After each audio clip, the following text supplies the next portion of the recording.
Hello, and welcome to the ASDRP Researcher Interview Series. Today, I'll be talking with Erika Yu. Thank you so much for joining me. How are you doing this morning? I'm doing pretty well. How are you? I'm doing good, thank you.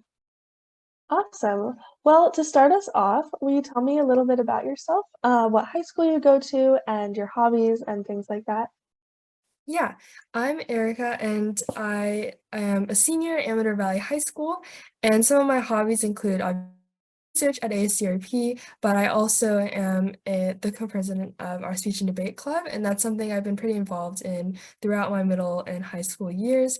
And then just when my free time is that I like to draw or do little crafts, and kind of also hope to use like my design skills just in all aspects of like my school and like outside. That's awesome. That's really cool. You were involved in so many things. How did you find out about ASDRP? So I found out about ASDRP probably like my sophomore year, is that it was kind of quarantine time. And so even in my science courses, I didn't have the chance to do a lot of hands-on lab. And so I was really looking for that experience just because science was something I was interested in. And so I just kind of did a web search for research opportunities near me in Bay Area, and I found ASDRP. That's great. There's so many ways that people find out. Some people find out through Peach Jar and word of mouth and a web search. That's so cool that we came up. Who is your advisor this fall? My advisor this fall is still Edwin Yu. I've been with or been in his lab since I joined ASDRP. Oh, that's so cool. And have you been working on the same project the entire time? Yeah, pretty much. So I work in our kind of neuroscience subgroup, and we've been focused on Alzheimer's disease. And so we look at the like current drug that's used to treat it, rivastigmine, and we make chemical modifications as well as do biological testing to see if our modifications or our compounds are more effective than the original compound, which is rivastigmine. Oh, wow. That's super fascinating. That's very cool. What does the effective testing look like? What is the process of making sure that it's becoming more effective?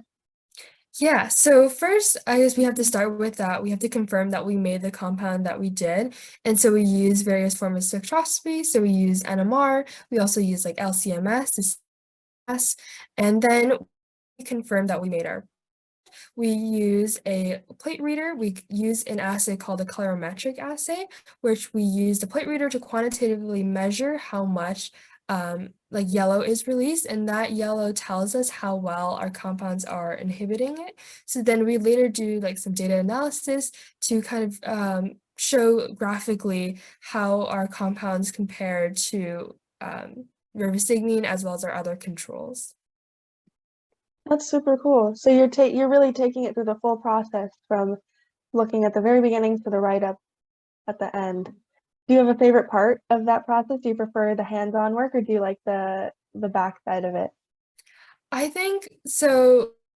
I guess I kind of enjoy both. I think in the beginning, I thought I was going to be doing a lot more biology work, just because I was more interested in biology. But I think I actually do enjoy the kind of synthesis part. I think it's not really that easy. Like it's not like you try one combination and then it automatically works. Sometimes it does, but it's really rewarding to try a bunch of different a lot of time monitoring the reactions, your compound, and then seeing the kind of data show up and prove to you that you did make the compound you wanted. So I think I find that now to be a lot more rewarding. Definitely. That sounds really cool and very satisfying to see what you've been working on come to fruition. Um, what made you choose working with the new group? I think one reason is that I actually looking through his website, I found some of my classmates and friends that I knew that worked under his group. And the other thing is that even though he is mostly focused on organic chemistry, that we do often utilize the resources or the knowledge of other subject matters, namely biology, but also, like computer science. And we also they have a lot of like collaborations with different people. And I think looking through their projects, they probably interested me the most just because that they seem to be application based. Like there's joy in researching for the sake of science, to understand science more, but I also wanted to focus more on, how could our research be used for people or for animals or for, a certain use that would be beneficial to, like a certain group. Absolutely. Yeah, that makes total sense. That's great. Looking at all the different collaborations that the different groups do is always so fascinating. Because you can't just make science happen with just one discipline. So Mhm. it's great that you're getting to experience all those different things coming together. Yeah. My next question is, what has been most rewarding about researching at ASDRP? I think one of the most rewarding parts of research is seeing all aspects of the project come together. And for specifically the Alzheimer's project that I work on, there's kind of three main components. You have the chemical synthesis side, you have the computational side, as well as the biological side.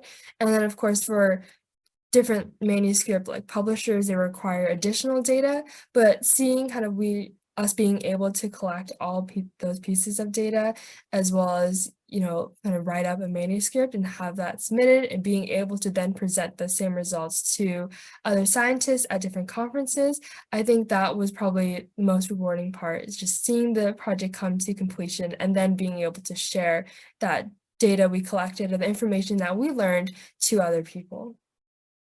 Absolutely. That is so amazing. Were you part of the group that went to the conference in Chicago? Yeah, so I was a part of the kind of group that went to the American Chemical Society. And that was definitely very exciting just because we also saw like a lot of kind of big name institutions, and just there's just a ton of like scientists that are just walking around.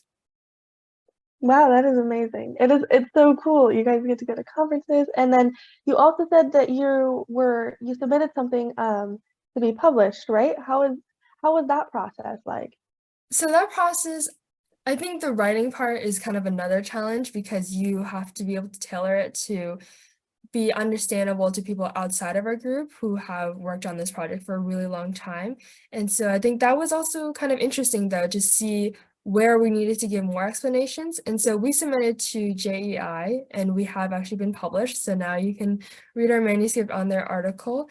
But the process was kind of really tedious in some aspect because they were very detail oriented, but also made me kind of appreciate how we had reviewers who were willing to give us kind of a good amount of feedback on our writing, on our research, and it was also just, it's very fun to see that they thought our research was interesting and they were willing to publish it.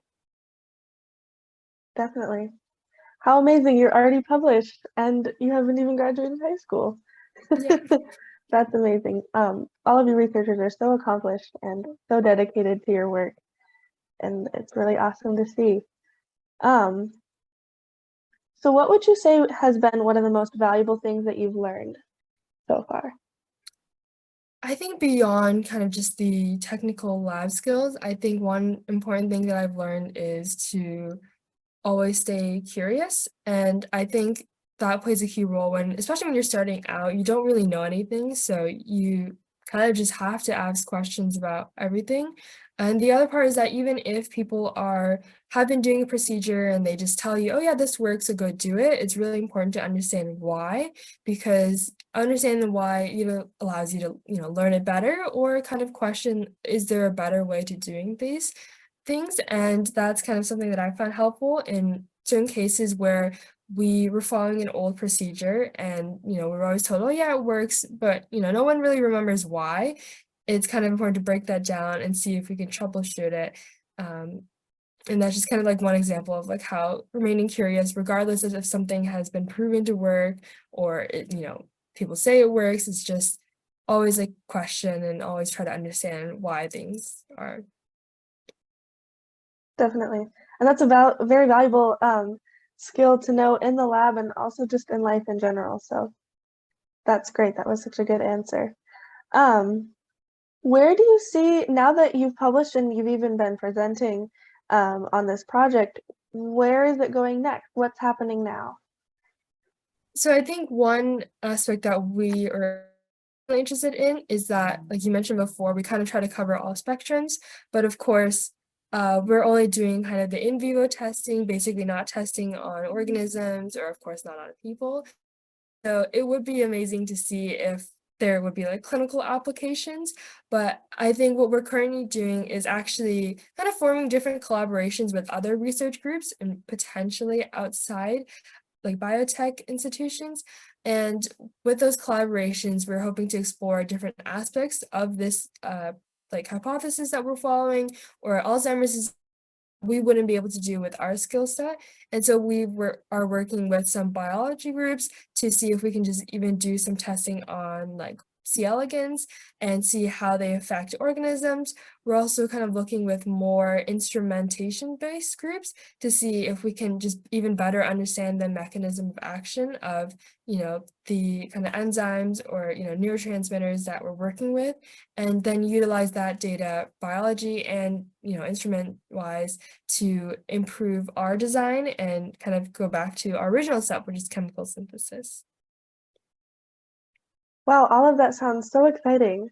I hope that you'll get to explore those opportunities in the future, and it'll be awesome to see where this project goes. But that's great. And so for my final question today, you've already offered some great advice when you talked about what you have learned, but do you have anything else that you could share to a future researcher who's looking to join ASDRP? Yeah, so for future researchers, I mentioned before, one, that it's really important to remain curious and just open-minded to new ideas, or open-minded to even people challenging your ideas. I think the second thing would be then to, I think it's just communication. Communication is super important. It's also a really key step to science. We all learn about this when we learn about, I think, just the scientific process. Communication is the last step, but it's also very important because your results are kind of useless if you can't share them with other people or other people can't use them. And so just remaining open and communicating not even just your successes, but also your failures to your group members and to your advisor is really key, and pushing the whole project along, but also you growing as a person, because you got to utilize the experiences of other people who are oftentimes different, or, they're just more experienced because they've been in the lab longer. So just remaining communicative, kind of transparent, and that just really also helps you grow as a researcher and also as like a person. Absolutely.